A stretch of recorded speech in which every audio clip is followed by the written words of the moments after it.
क्यों चलाया जा रहा है कि जिससे महिला सशक्तिकरण हो और महिलाओं का शोषण जो होता है वो ना हो। इसलिए ये कार्यक्रम चलाया जा रहा है कि महिलाओं को जो है सशक्त बनाया जाए।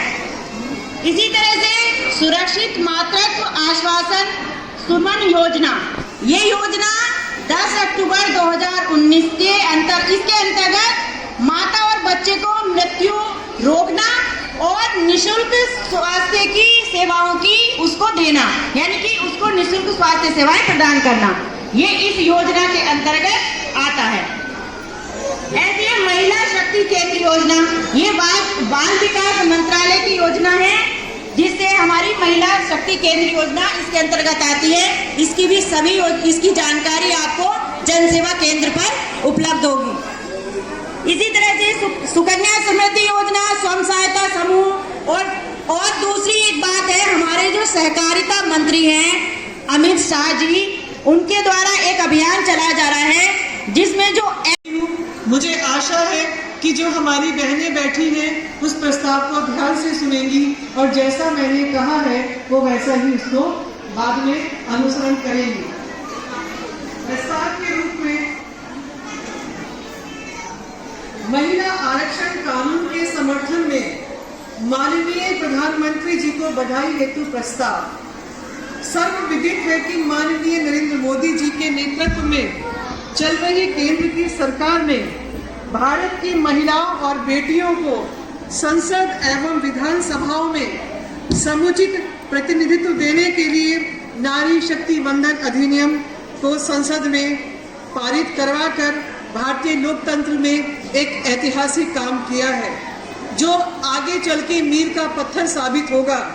यह सदन, आप लोगों का यह सदन महिलाओं को सशक्त करने के लिए माननीय प्रधानमंत्री श्री नरेंद्र मोदी जी को उनको निरंतर प्रयासों के लिए हृदय से धन्यवाद व्यक्त करती है तथा माननीय प्रधानमंत्री जी को महिलाओं के आरक्षण हेतु कानून लाने पर बधाई देती है और उनके नेतृत्व में देश इसी प्रकार अनवरत प्रगति करता रहे, ऐसी शुभकामनाएं देते हैं। आप सबको इस प्रस्ताव का अनुमोदन करना है। प्रस्ताव का अनुमोदन के लिए बोले, प्रस्ताव का अनुमोदन बोलिए।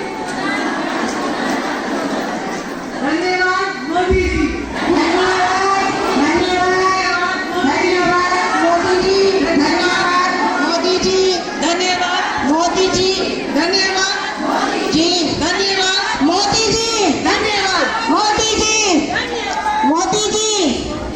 आप प्रदेश की महामंत्री बहन रश्मि रावत जी मंच पर उपस्थित इस ब्लॉक की ब्लॉक प्रमुख बहन आकांक्षा चौहान जी और नूरपुर नगर पालिका के चेयरमैन भाई MP सिंह जी, नूरपुर विधानसभा का चुनाव लड़े भाई CP सिंह जी मंच पर उपस्थित आज के इस कार्यक्रम की अध्यक्षता कर रही बहन रंजीत कौर जी, कुशल संचालन कर रही इस जिले की जिला अध्यक्ष बहन मोनिका यादव जी और सम्मानित मंच इस कार्यक्रम में उपस्थित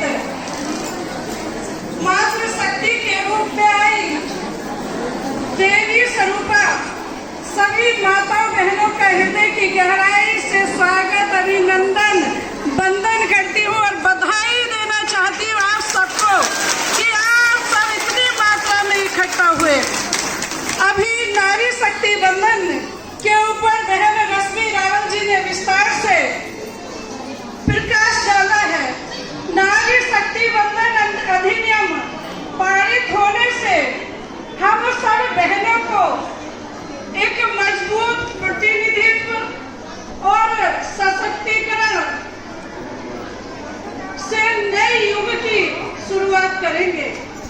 और ये बिल केवल बिल नहीं है बल्कि उन असंख्य माता बहनों का सम्मान है जिन्होंने इस देश के लिए अपनी वीरता शौर्य से इस देश को आगे बढ़ाने का काम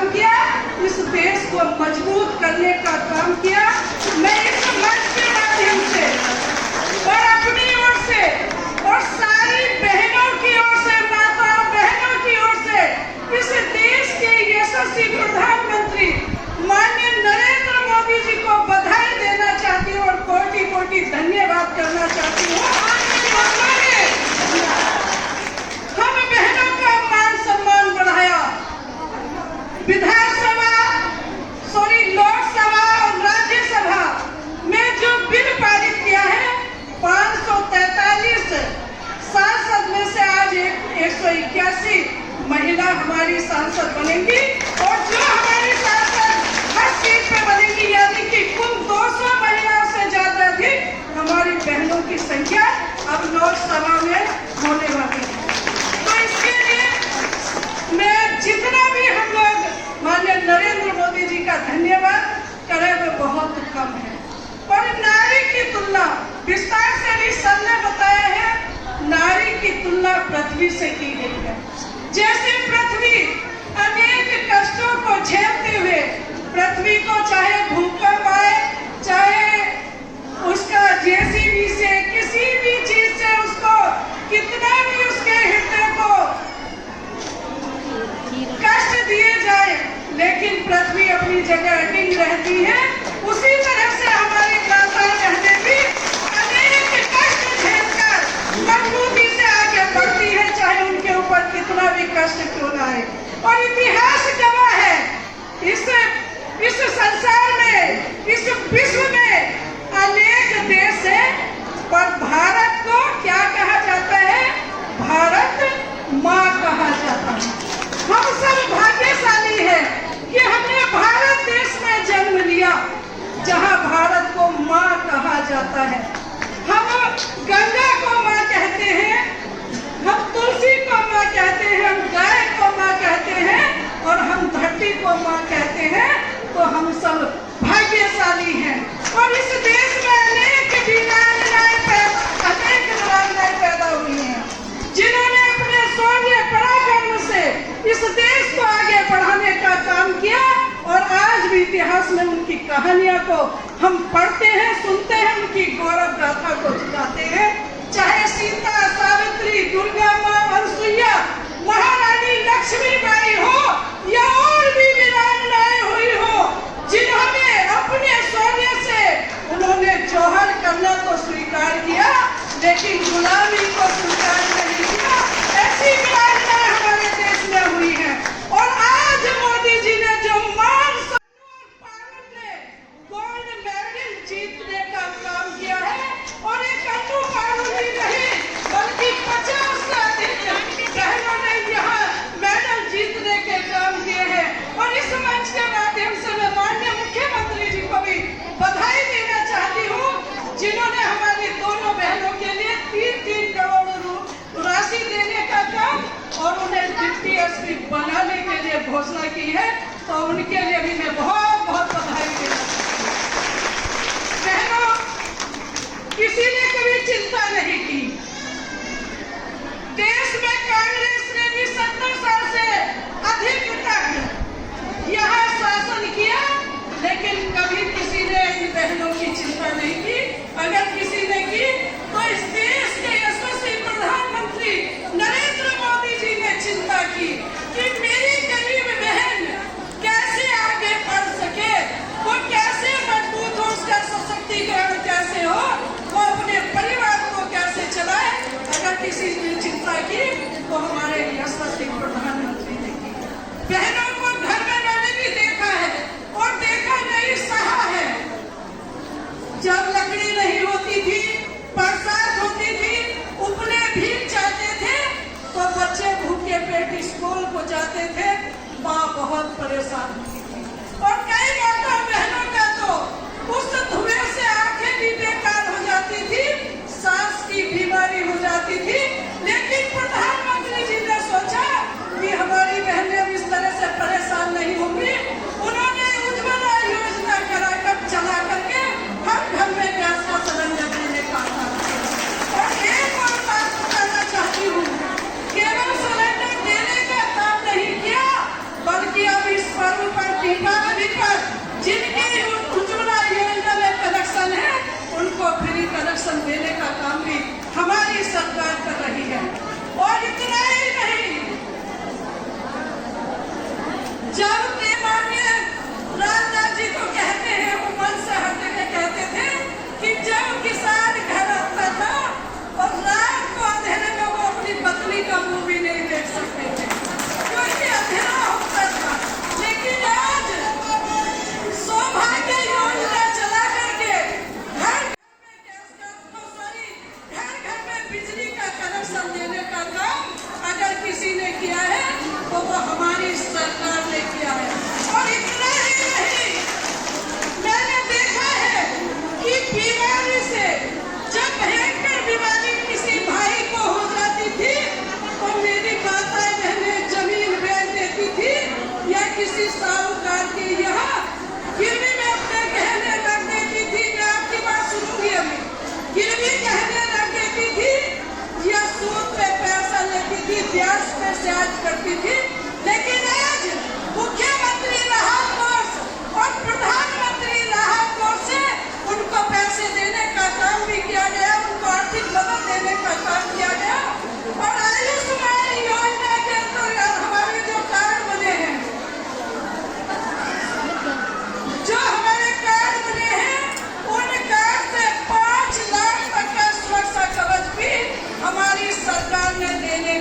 काम किया है। और जब बेटी घर में बड़ी हो जाती थी तो माँ बाप को चिंता होती थी कि बेटी की शादी कैसे करें, लेकिन मुख्यमंत्री सामूहिक विवाह योजना चलाकर लाखों बहनों की शादी कराने का काम अगर किसी ने किया है तो हमारी सरकार ने किया है, किसी और ने नहीं किया। घर पे उनकी छत नहीं थी, खुले आसमान के नीचे हमारी बहन बेटी खुले आसमान के नीचे अपने बच्चों को लेकर के सोती थी। इसकी चिंता भी की तो किसने की? हमारे यशस्वी प्रधानमंत्री और यशस्वी मुख्यमंत्री ने की। आज हर घर में मकान बनाने का काम किसी ने किया तो हमारी सरकार ने किया। इतना ही नहीं, बहुत सारे योजनाएं हैं और मैं आपसे निवेदन करना चाहती हूँ, क्योंकि कहीं जब मैं जाती हूँ तो हमारी बहन शिकायत करती है। अभी एक बहन की भी कोई बात थी, वो कहती पहले मात्र 300 रुपए, जब सपा की सरकार थी, बसपा की सरकार थी, तो कितने रुपए मिलते थे? मात्र 300 रुपए मिलते थे। और 300 रुपए में उसका दवाई का काम भी नहीं चलता था। लेकिन हमारे यशस्वी मुख्यमंत्री और प्रधानमंत्री ने सोचा कि हमारी बहन का इसमें काम नहीं चलेगा। आज 1000 रुपए उनको निराश्रित पेंशन देने का काम हमारी सरकार कर रही है। पहले प्रधानों के घर में चक्कर काटते थे, ब्लॉक प्रमुखों के यहाँ चक्कर काटते थे, मेरी माता बहनों का काम नहीं होता था। तो इसकी चिंता करके कि किसी भी बहन को कहीं नहीं जाना, केवल जन सेवा केंद्र पर जाकर के अगर आपने अपने कागज एक बार ऑनलाइन करा दिए तो आपको 1000 रुपए मिलने का काम, आपको 1000 रुपए देने का काम हमारी सरकार कर रही है। और आप सब जानती हैं, क्योंकि जो बुजुर्ग हमारी माताएं बैठी हैं, ये सब उससे पीड़ित हुई है। जब किसी बेटी की शादी होकर के आती थी